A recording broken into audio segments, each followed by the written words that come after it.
Ka menteri katanat kam an ka jala ka kong amperin lingdo mentaka arpo arterik kala lingkot arja arpo sau kalau ong ba JINGKREN bat kinong elam ka Voice of the People Party lani ka VPP kalong ka ba SEISOH ka VPP kalau penlong ya ka JINGKREN bandawa penek biang ki ofisar ka Megalia loka yukta hapo ka JINGKREN uba adan em basaya moit kalau ya kendu ya ka kong amperin ban ya keren ya kani kamat Henry na kaliang ka kong amperin kalau ong ba kamla ban shimrai Henry kalau penting kena ban pentip syakinong elam ka VPP Bakinnya keren bat menteri rang ba kajala ukan rat kesang maasyan.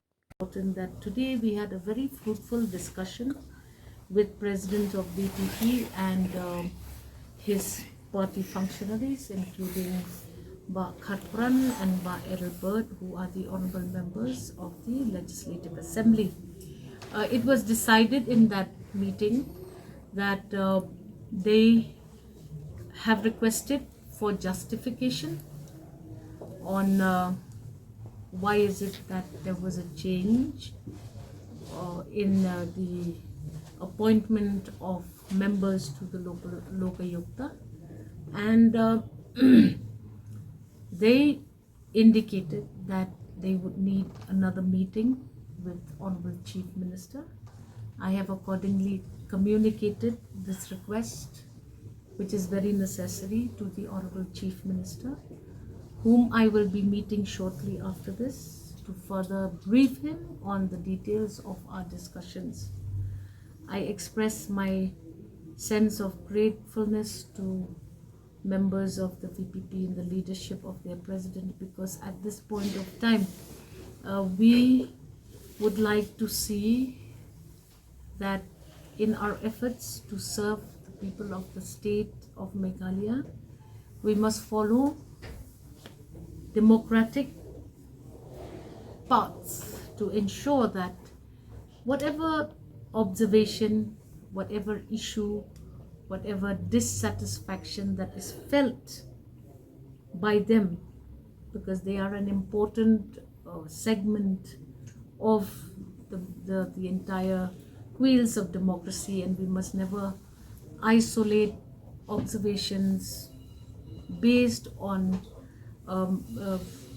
frivolous decision taking or frivolous ignoring of important points brought to the forefront by all concerned members. And I sincerely hope that now that they have suspended their agitation, we will be able to communicate to them exactly the status of few of the demands that they have made. And I look forward to a working relationship which is going to be good for the democracy, which is going to be productive for the democracy. And that was the meeting that we had, and it was very fruitful. Honorable Chief Minister will take his decision and will inform the concerned as and when he thinks fit. However, on my part, I will communicate to him. We've drawn out a minute of the meeting, and we leave it to the wisdom of the Honorable Chief Minister to communicate necessarily what he wants to get done. We do not want to discuss these matters because, like I said, discussions have taken place.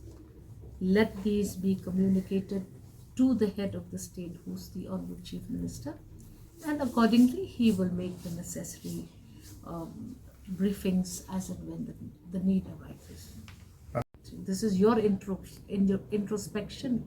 This is your personal reading into this, but I have not said that that is what we have said. My stand here is very clear. We had a fruitful discussion. Details of that discussion are yet to be taken a decision, and when those decisions are taken, accordingly they will be communicated to you. Do not imagine, do not presume that we have taken any decisions which go out of the stand of the government. And like I said, my role was to listen and then present our discussions to the highest authority of the state, which is the Honorable Chief Minister, and please wait for that communication to come from his end. Make me make statements which are out of the purview of my role here. As law minister, we had a discussion. We indicated certain reasons and certain decisions that were taken. There is dissatisfaction, and likely this is what has caused this friction. Honorable Chief Minister will do the needful, and I can only assure you, and through you, the people of the state, that matters are going to be discussed, and whatever needs to be discussed will be highlighted by the Honorable Chief Minister, who will definitely meet you to give you an update on this matter.